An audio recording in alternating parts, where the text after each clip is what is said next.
What is the history of the GST or Goods and Services Tax in Canada? Well, back in June of 1987, the Canadian Minister of Finance published a white paper on the overall reform of the tax system, in which the Canadian government was considering three possible forms of indirect taxation. One was a national sales tax on value added, which will replace both the existing federal sales tax and the provincial retail sales tax to combine them into a single national system.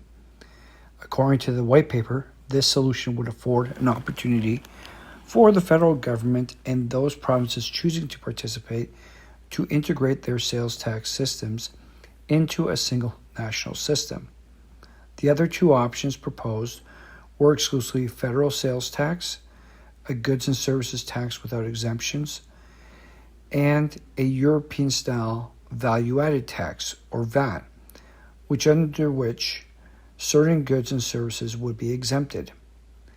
The government stated its preference for a national sales tax and announced that negotiations would be taking place with the provinces.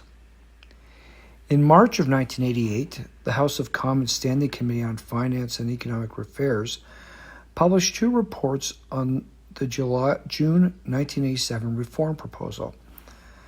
The first drew on the New Zealand model and recommended that the national sales tax apply to as broad a tax base as possible, including in particular food. The second report recommended that the government make negotiations with the provinces a priority with a view of adopting a national sales tax and submit new proposals to that effect as soon as possible. On April 24, 1989, the Minister of Finance announced that the federal government would proceed alone, without the provinces, in applying a multi-stage value-added tax on goods and services, and that the tax would go into effect on January 1, 1991. Negotiations between Ottawa and the provinces on harmonization broke off, and the federal government announced that the provinces did not realize there was an urgent need for action. The provinces then resorted to constitutional arguments to oppose what they considered a federal power grab. The government of Quebec, for example, immediately denounced the federal decision on the ground that it was unconstitutional. The province contended that the action constituted flagrant interference in a field of taxation traditionally reserved for the provinces. Alberta, Ontario, and British Columbia took legal action against the federal government, alleging that it had exceeded its constitutional powers by operating in a taxation field reserved for the provinces, and that Ottawa should pay compensation to entrepreneurs who would be collecting the goods and services tax on its behalf. On August 8, 1989, the government tabled a technical paper on the tax in which it stated that the tax rate would be set at 9%.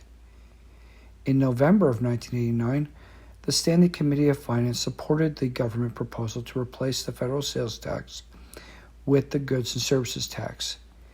In particular, it recommended that the government set the rate at 7%, continue to negotiate with the provinces to establish a national sales tax as soon as 3 or 4 provinces representing a substantial proportion of the population were prepared to participate, and develop plans with the aid of interested provinces to establish and administer a joint organization responsible for collecting the national sales tax.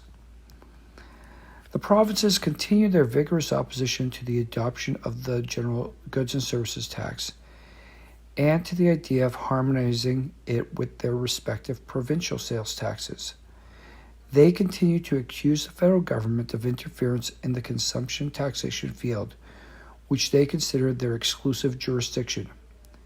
The provincial governments also did not want to associate with the federal government on the goods and services tax, given the political price that would have to be paid at election time for introducing such an unpopular tax. However, a few months before the introduction of the goods and services tax, the provinces gradually seemed to abandon the arguments on which they had based their opposition. The federal government continued negotiations with Quebec, Saskatchewan, Manitoba, and Prince Edward Island until the goods and services tax went into effect.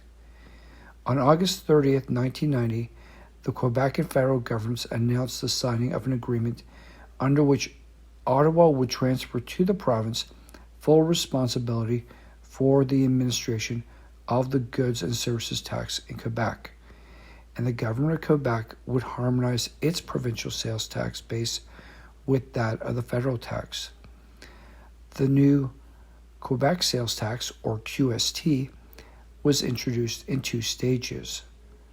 On January 1st, 1991 for personal property, and on July 1, 1992 for services and real property. This would be the only agreement which the federal government would manage to reach before the goods and services tax was introduced on January 1st, 1991. Thank you.